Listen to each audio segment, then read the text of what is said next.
आपके पास हो, आसपास के जो लोग हैं सभी के पास एक कार्ड है, वो है आधार कार्ड। और आधार कार्ड से अभी वो अपना पैसा तक जो है वो निकालने लगे हैं, जाते हैं और आधार वेरीफाई कराकर जो है अपने अकाउंट से, बैंक अकाउंट से पैसा निकाल लेते हैं।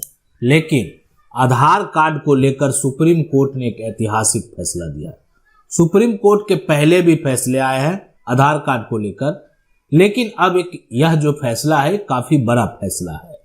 यानी कहीं ना कहीं अगर आपके पास आपका, यानी घर में अगर बात करें, पिता हो, माता हो, बेटा हो, बेटी हो, किसी का भी आधार कार्ड है और आधार कार्ड से आप क्या करते हैं, सबसे पहले आप देखें यहां पर आपका नाम के साथ साथ जो है डेट ऑफ बर्थ, उसके बाद जेंडर और पीछे आपका घर का पता जो आप यहां पर देते हैं, परमानेंट हो या आपका लोकल एड्रेस जो भी आप मेंशन कराते हैं उस पर दर्ज होता है।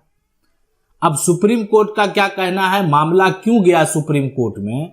देखें सबसे पहले ये मामला हुआ क्यों, ये मामला चला, मामले की अगर बात करें तो पंजाब से जो है, यानी पंजाब तथा हरियाणा। अब पंजाब हरियाणा हाई कोर्ट होते हुए ये मामला पहुंच गया सुप्रीम कोर्ट में।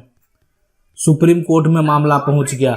अब इसमें, और यह मामला जो सुप्रीम कोर्ट पहुंचा वो भी मामला इस प्रकार था कि मान लेते किसी का दुर्घटना हो जाता है और दुर्घटना होने के बाद उस व्यक्ति के द्वारा जो है वो सरकारी अगर बात करें तो लाभ लिया जाता है। तो आज भी आप देखते हैं कि मान लेते बीमा कंपनी हो या कोई अन्य हो, किसी प्रकार का कोई भी अगर सरकारी लाभ लेना होता है तो आप जो है अपने आधार को वेरीफाई कराते हैं, आपसे आधार कार्ड मांगा जाता है। लेकिन यहां पर सुप्रीम कोर्ट के फैसले ने अब इसको बदल दिया। आखिर हुआ क्या? हुआ ये कि ये सड़क दुर्घटना का ही मामला है जिसमें हाईकोर्ट ने आधार कार्ड पर जो डेट ऑफ बर्थ लिखा हुआ है उसको सही माना, यानी हाईकोर्ट के द्वारा इसको सही माना गया और जो आधार कार्ड में जन्म तिथि है उसी के आधार पर जो है एक तरह से सरकारी लाभ कहें या मुआवजा कहें, यहाँ पर मुआवजे की जो राशि है ना, उसको देने का आदेश दे दिया। ये हाईकोर्ट का फैसला था, लेकिन अब फैसला चला गया सुप्रीम कोर्ट में। लेकिन सुप्रीम कोर्ट ने क्या कहा, देखा सुप्रीम कोर्ट में जब यह इस हाईकोर्ट के फैसले को चुनौती दिया गया, अब हाईकोर्ट का फैसला अगर मान लेते हैं किसी को अस्वीकार है, नहीं स्वीकार रहा है, उसको लगता है कि नहीं ये फैसला जो सही नहीं है, मुझे अब आगे जाना चाहिए, तो फिर आप आगे जाने के लिए स्वतंत्र हैं, आप सुप्रीम कोर्ट जा सकते हैं।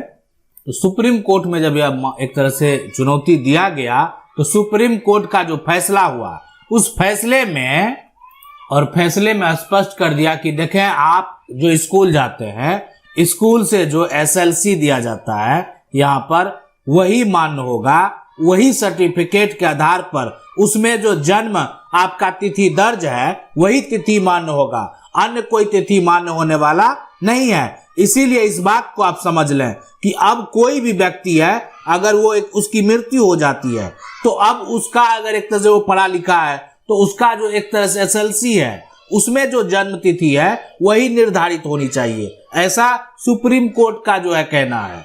यानी अगर बात करें सबसे पहले यहाँ पर तो आखिर ये इसलिए क्यों गया, सुप्रीम कोर्ट जाने की जरूरत क्या थी, तो उसके लिए आपको बता दें कि यहाँ पर जो मुआवजा था ना उसको सबसे पहले, अब होता यहाँ पर क्या है, एक व्यक्ति है उसकी मौत जो है यानी 2015 में जो है दुर्घटना से हो जाता है। अब वो व्यक्ति तो नहीं है इस दुनिया में, तो अब कानून है कि मान लेते ठीक है अब वो मुआवजा का मांग कर रहा है, तो उसके लिए क्या है यहाँ पर अगर बात करें मोटर दुर्घटना जो है ना, दुर्घटना दावा न्यायाधिकरण जो है, यानी वो क्या किया कि SLC जो है यानी जो स्कूल का सर्टिफिकेट है उसके आधार पर 19 लाख रुपया का मुआवजा देने का यहाँ पर ऐलान कर दिया, 19.35 लाख का, ठीक है, आदेश दिया।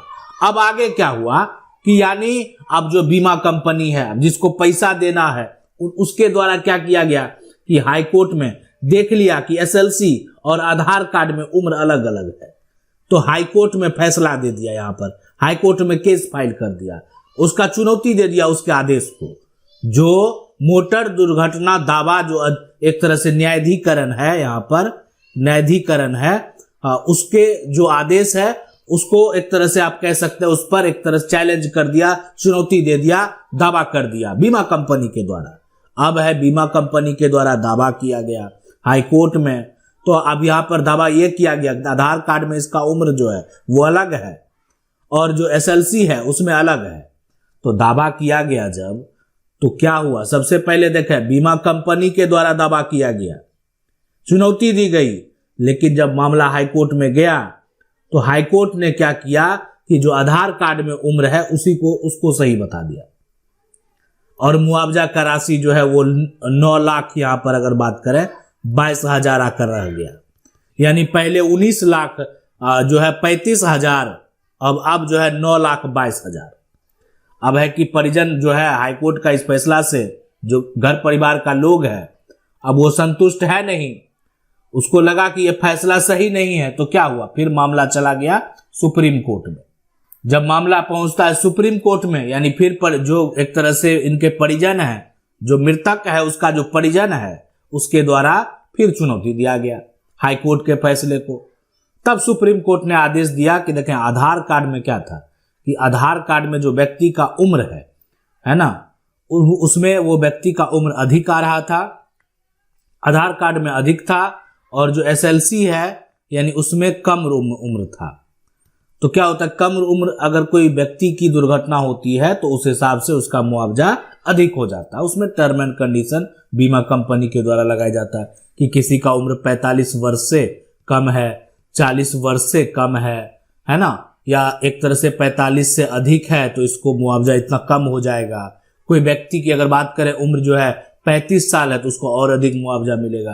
तो उम्र के हिसाब से उसको जो है कैलकुलेट किया जाता है, वो बीमा कंपनी के द्वारा जो भी तय किया गया हो। लेकिन और इससे पहले भी आधार कार्ड को लेकर सुप्रीम कोर्ट के कई फैसले आए, यानी ये जो फैसला है इससे पहले भी बहुत सारे फैसले आए हैं। एक बार यानी अगर बात करें जो आधार एक्ट यहां पर है, एक्ट का जो सेक्शन 57 इसको हटा दिया गया था। यानी ये जो है एक बार फैसला दिया गया और जो आधार एक्ट का सेक्शन 57 है उसी को हटा दिया गया, ये भी फैसले दिए गए हैं। तो आधार कार्ड अगर आपके पास है और आधार कार्ड के हिसाब से आज आधार कार्ड में आप अपने जन्म को जो है ना एक तरह से जन्म को अपडेट करा सकते हैं। आपका जो एक तरह से एसएलसी है, आपका जो 10th हो 12th हो स्कूल लिविंग सर्टिफिकेट जो है, ठीक है, उससे आप क्या कर उसके आधार पर आप अपडेट करवा सकते हैं। आधार के हिसाब से अपना जो स्कूल लिविंग सर्टिफिकेट है उसको अपडेट नहीं करवा सकते। तो इसलिए यहां पर नियम कानून बनाए गए हैं। तो आधार कार्ड में जो भी एक तरह से तिथि दर्ज है उसके आधार पर आप कभी भी कोई भी अगर सरकारी लाभ लेते हैं और जो सरकारी एक तरह से सरकार का विभाग हो या कोई कंपनी हो, अगर वो दावा करती है तो वो एक तरह से आपका दावा यहाँ पर जो है उनके द्वारा किया गया दावा सही हो सकता है और आपके द्वारा जो आप लाभ ले रहे हैं यानी आपके ऊपर कार्रवाई की जा सकती है। आशा करते हैं वीडियो अच्छा लगा होगा। वीडियो लाइक जरूर कर दें। चैनल को पहली बार देख रहे हैं सब्सक्राइब करके जो बेल आइकन है उसको जरूर दबा लें। मिलते हैं अगले वीडियो में, तब तक ले जय हिंद।